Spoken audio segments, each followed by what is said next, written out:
সিপাহী বিপ্লব মাধ্যমে যেমনি করে জিয়াউর রহমান ক্ষমতায় এসেছিলেন, তেমনি করে আরেকটি বাংলার জমিনে জনতার বিপ্লবের মধ্য দিয়ে যেদিন তারেক রহমান বাংলাদেশে আসবে সেদিন আমাদের আনন্দের সময়।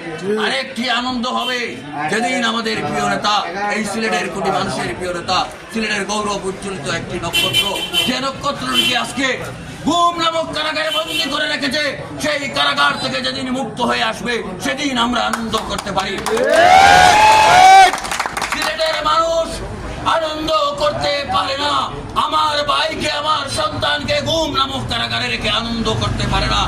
ইনশাআল্লাহ আমরা এই আপনাদের লাইভের মাধ্যমে, আপনাদের মাধ্যমে জানিয়ে দিতে হয় সেনাবাহিনীকে, যেন আমাদের গুম নামক কারাগার থেকে আমাদের প্রিয় নেতা ইলিয়াস আলীকে মুক্ত করে দেওয়া হয় এবং আমাদের ভাই তারেক রহমানকে দেশে ফিরিয়ে আনা হয়। এবং আরেকটি অনুরোধ জানিয়ে দিতে হয়, যারা চোরের মতো পালিয়ে গেল রাতে